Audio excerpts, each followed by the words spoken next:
Voice of America Washington से ये है VOA world report.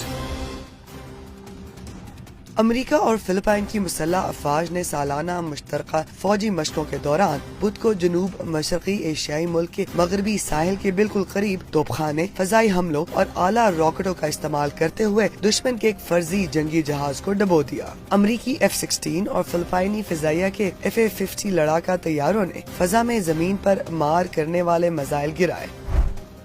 Washington DC police ने बुध को सुबह सवेरे जॉर्ज वाशिंगटन यूनिवर्सिटी में फलस्तीनियों के हामी कैंप को खाली करना शुरू कर दिया। यूनिवर्सिटी तलबा के जेरे इंतजाम अखबार GW हैशेट के मुताबिक अफसरों ने अपनी तीसरी और आखिरी वार्निंग मुजाहिरीन को तकरीबन 3:30 बजे के करीब ये कहते हुए दी कि वो तमाम लोग जो यू यार्ड में रह गए उन्हें गिरफ्तार कर लिया जाएगा। मकामी मीडिया के मुताबिक मुतअद्दिद गिरफ्तारियां की गई हैं।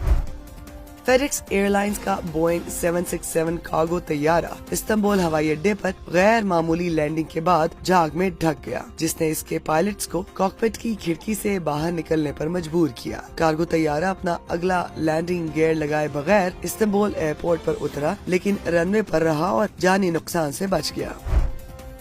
टोयोटा ने गुज़िश्ता बरस की चौथी सहमाही में ब्लॉकबस्टर होने का लुत्फ उठाया था, लेकिन जापानी कारसाज कंपनी ने रवा माली साल के दौरान मुनाफे में 20% कमी की पेशगोई की है। इसके बावजूद बुध के नताइज ने मार्केट की तवक्कुआत को गलत साबित किया, जब जनवरी से मार्च की सहमाही के ऑपरेटिंग मुनाफे में 70% से ज्यादा इजाफा हुआ।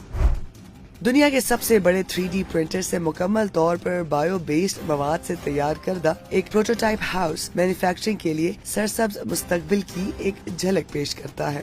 University of main advanced structures and composites centre के डायरेक्टर डॉक्टर हबीब ने खबरसां इदारे रॉयटर्स को बताया कि ये खास मिशन सिर्फ एक प्रिंटर ही नहीं, बल्कि आप इसे एक हाइब्रिड मैन्युफैक्चरिंग सेल के तौर पर देख सकते हैं, जिसमें 3D प्रिंट शुदा फर्श, दीवारें और छत शामिल है।